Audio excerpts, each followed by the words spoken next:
माँ लक्ष्मी कहते हैं घर की चार चीज़ें दूसरों को देने से आती है भयंकर गरीबी। एक गांव में कलावती नाम की एक औरत अपने पति और सास ससुर के साथ निवास करती थी। कलावती एक पतिव्रता स्त्री थी जो सत्य धर्म का पालन करने वाली थी। कलावती का स्वभाव अत्यंत दयालु था। वह हमेशा दूसरों की मदद किया करती थी।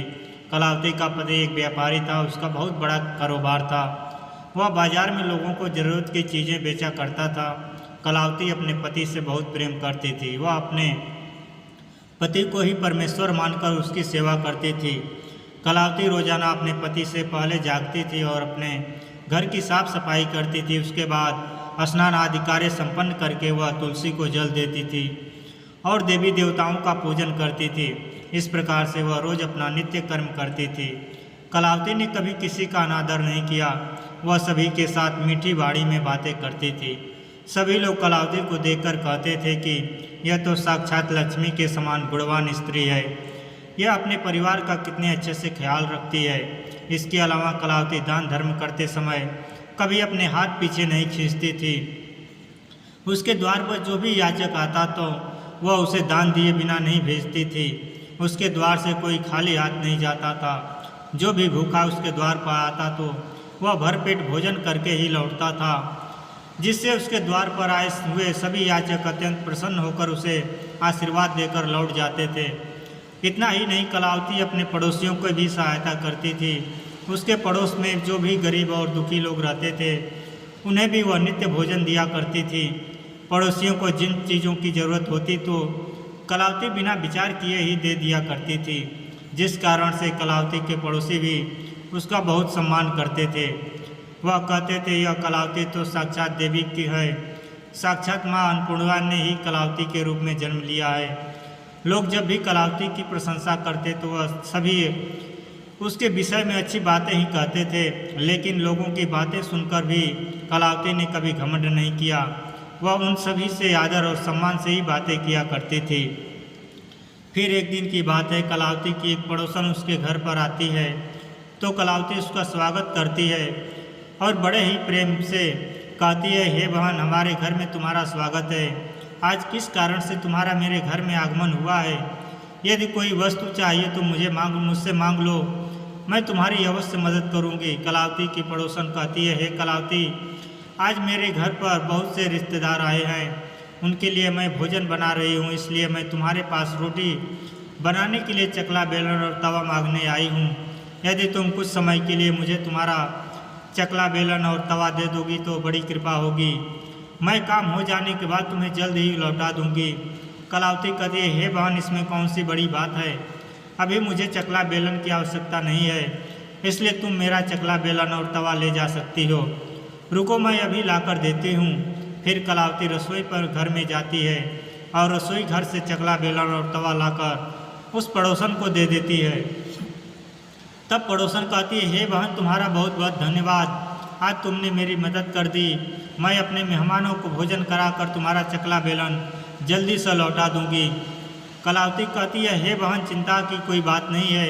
जब तुम्हारा कार्य पूर्ण हो जाएगा तब तुम मुझे वापस लौटा देना। फिर वह पड़ोसन कलावती का चकला बेलन और तवा लेकर चली जाती है। कुछ समय बाद एक दूसरी औरत कलावती के घर पर आती है तो कलावती उसका भी प्रेम से स्वागत करती है और उससे पूछती है, हे बहन, आज तुम्हें मुझसे क्या काम है? बताओ, तुम्हें मुझसे क्या चाहिए? मैं तुम्हारी मदद जरूर करूंगी। तब वो औरत कहती है, हे बहन, मेरे घर में बहुत गंदगी हो गई है और मेरे घर को साफ करने के लिए मेरे पास कुछ भी नहीं है, इसलिए मैं तुम्हारे पास झाड़ू मांगने के लिए आई हूँ। यदि तुम्हें कोई समस्या ना हो तो कृपा करके मुझे अपने घर की झाड़ू दे दो। मैं अपने घर की सफाई करके तुम्हें झाड़ू वापस लौटा दूंगी। तब कलावती बिना विचार किए ही कहती है, हे बहन, बस तुम्हें झाड़ू ही तो चाहिए, इसमें क्या समस्या हो सकती है? तुम रुको, अभी मैं तुम्हें अपने घर की झाड़ू लाकर देती हूँ। इतना कहकर कलावती घर के अंदर जाती है और झाड़ू लेकर आती है और उस औरत को दे देती है। वह औरत कलावती के घर की झाड़ू लेकर चली जाती है। फिर कुछ देर बाद एक दूसरी औरत कलावती के घर पर आती है। कलावती उसका भी बड़े प्रेम से स्वागत करती है। कलावती कहती है, आओ बहन, क्या बात है? आज मेरे घर पर किस कारण से आना हुआ? तुम्हें जो कुछ भी चाहिए मुझसे कहो, मैं तुम्हारी सहायता करने का प्रयास अवश्य करूंगी। तब वह औरत कहती है, हे कलावती, तुम बड़ी दयालु हो, मैंने तुम्हारे बारे में बहुत सुना है और तुम सभी की मदद करती हो, इसलिए मैं तुम्हारे पास एक छोटी सी मदद मांगने के लिए आई हूँ। तब कलावती कहती है, हे वह संकोच ना करो, तुम्हें जो कुछ भी चाहिए मांग लो, यदि मेरे बस में होगा तो मैं तुम्हें मना नहीं करूँगी, मैं तुम्हारी सहायता अवश्य करूँगी। तब वो औरत कहती है, हे कलावती, आज मेरी बेटी को देखने के लिए लड़के वाले आ रहे हैं, इसलिए मैं चिंता में हूँ। मेरे पास पहनने के लिए एक भी गहना नहीं है, मैं अपनी बेटी को क्या दूँ? उसके पास पहनने के लिए अच्छे वस्त्र भी नहीं है, इसलिए कृपा करके मुझे आप थोड़े से गहने और वस्त्र दे दीजिए। जब लड़के वाले देखकर चले जाएंगे तो मैं तुम्हारे गहने लौटा दूंगी। उस पड़ोसन की बात सुनकर कलावती कहती है, बस इतनी सी बात है, तुम चिंता मत करो, तुम्हारी बेटी मेरी छोटी बहन के जैसी है, उसकी सहायता मैं अवश्य करूंगी। मैं अभी तुम्हें मेरे गहने और साड़ी देती हूँ, जिसे पहनकर तुम्हारी बेटी राजकुमारी की तरह लगेगी। फिर कलावती अंदर जाकर गहने और साड़ी लेकर आती है और उस पड़ोसन को दे देती है। वह पड़ोसन प्रसन्न होकर कलावती के गहने और साड़ी लेकर चली जाती है। फिर शाम हो जाती है और एक दूसरी पड़ोसन कलावती के घर पर आती है। कलावती उसका भी बड़े प्रेम से स्वागत करती है और कहती है, आओ बहन, आज किस कारण से मेरे घर पर आना हुआ? बताओ, मैं तुम्हारी किस प्रकार से सहायता कर सकती हूँ? तुम्हें जो कुछ भी चाहिए निसंकोच होकर कहो। तब वह पड़ोसन कहती है, हे कलावती, तुम बड़ी दयालु हो और तुम सबकी मदद करती हो, इसलिए मैं तुम्हारे पास आई हूँ। मेरा बच्चा बहुत भूखा है और उसे पिलाने के लिए दूध नहीं है, इसलिए मैं तुम्हारे पास दूध मांगने के लिए आई हूँ। अगर थोड़ा सा दूध मिल जाता तो बड़ी कृपा होती। कलावती कहती है, अरे बहन, इसमें कौन सी बड़ी बात है, अभी मैं तुम्हें दूध देती हूँ। कलावती रसोई घर में जाती है और थोड़ा सा दूध लेकर आती है और उस पड़ोसन को दे देती है। वह पड़ोसन प्रसन्नता से उस दूध को लेकर चली जाती है। इस प्रकार से कलावती अपने सभी पड़ोसियों की मदद करती है और प्रसन्न होकर घर का काम करने लग जाती है। फिर रात होते ही उसका पति घर पर लौट आता है। कलावती अपने पति को प्रणाम करती है और उसकी खूब सेवा करती है। रात को दोनों पति पत्नी आनंद से सो जाते हैं। फिर अगले दिन वह सुबह जागते हैं तो उन्हें एक बहुत ही बुरी खबर सुनाई पड़ती है। एक आदमी दौड़ते हुए कलावती के घर पर आता है और कलावती के पति से कहता है, भाई साहब, कल रात को किसी ने आपकी दुकान लूट ली, सारा माल चोरी हो चुका है। कलावती की पति एकदम से घबरा जाता है और दौड़ते हुए अपनी दुकान पर जाता है और देखता है उसका सारा माल किसी ने लूट लिया है। वह देखता है कि उसकी दुकान में रखा हुआ सारा धन भी चोरी हो चुका है। वह दुखी और निराश होकर घर पर लौट जाता है और कलावती को सारी बात बताता है, जिसे सुनकर कलावती बहुत दुखी हो जाती है। कलावती कहते हैं, आप चिंता ना कीजिए, हमारे घर में अभी बहुत सारा धन रखा हुआ है, जिससे आप फिर से अपना व्यापार शुरू कर सकते हैं। फिर कलावती अपने घर की तिजोरी में देखती है तो वह भी पूरी तरह से खाली दिखाई देती है। उसके अंदर का भी सारा धन अब चोरी हो चुका था। वह देखकर कलावती बहुत दुखी हो जाती है। उसे समझ में नहीं आता है कि यह कैसे हुआ। कलावती का पति उस पर बहुत क्रोधित हो जाता है और पूछता है, कलावती, सच सच बताओ, हमारे घर के अंदर रखा हुआ सारा धन कहाँ गया? कलावती कहती है, हे स्वामी, मैं घर पर ही थी, सारा धन तिजोरी में ही था, किसने इसे चुरा लिया पता नहीं। कृपया आप शांत हो जाइए, हम कोई ना कोई उपाय जरूर ढूंढ लेंगे। कलावती का पति कहता है, यह जो तुम दूसरे लोगों को घर पर बुलाकर खिलाती हो, अनजान लोगों को घर में बुलाती हो, या उसी का फल है। उन्हीं में से किसी ने हमारे घर का सारा धन चुरा लिया है।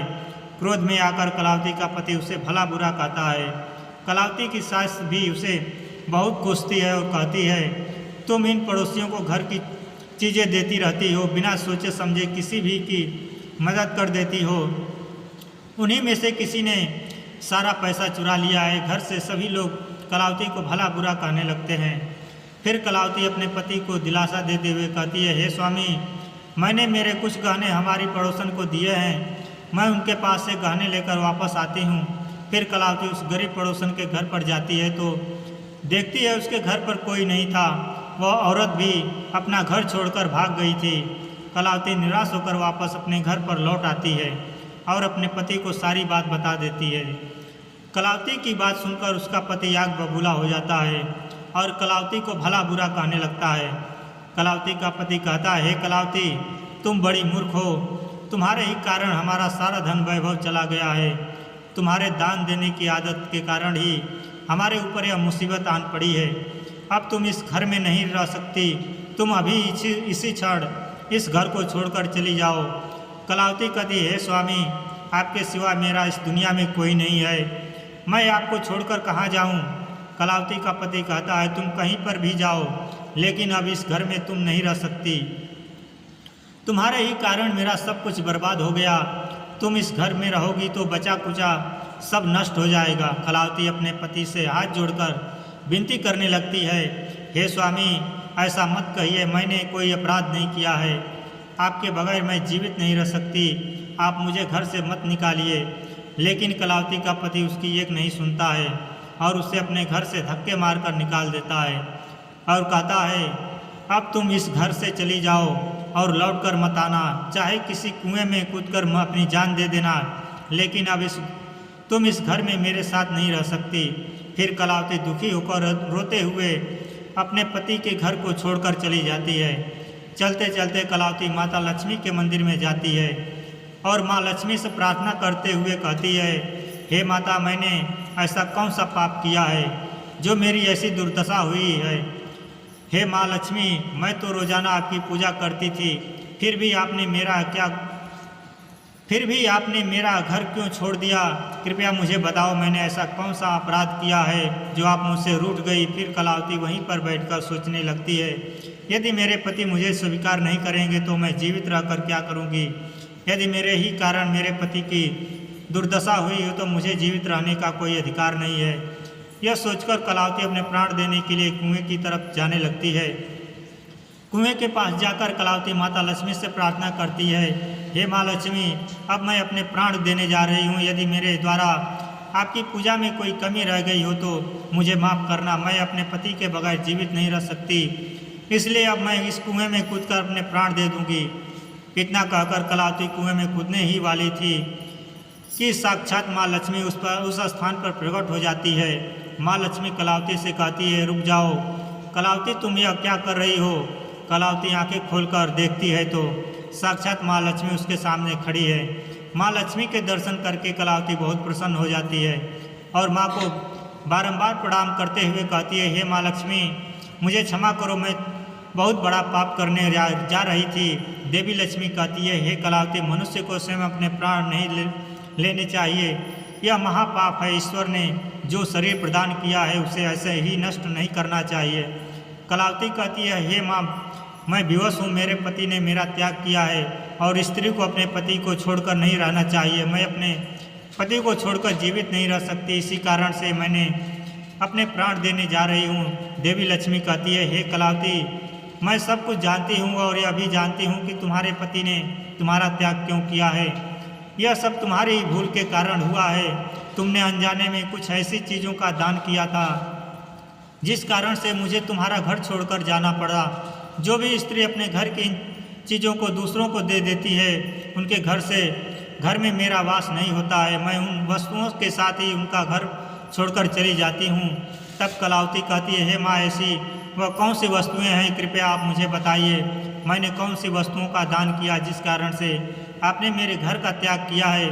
देवी लक्ष्मी कहती है, हे पुत्री, अब तुम ध्यान से सुनो, मैं तुम्हें उन चीज़ों के बारे में बताती हूँ जो कि किसी स्त्री को दूसरों को नहीं देनी चाहिए। इन चीज़ों का दान करने पर मैं उस घर को छोड़कर चली जाती हूँ। हे कलावती, सबसे पहली वस्तु है चकला, बेलन और तवा। किसी भी स्त्री को अपने घर पर चकला, बेलन और तवा कभी दूसरों को नहीं देना चाहिए।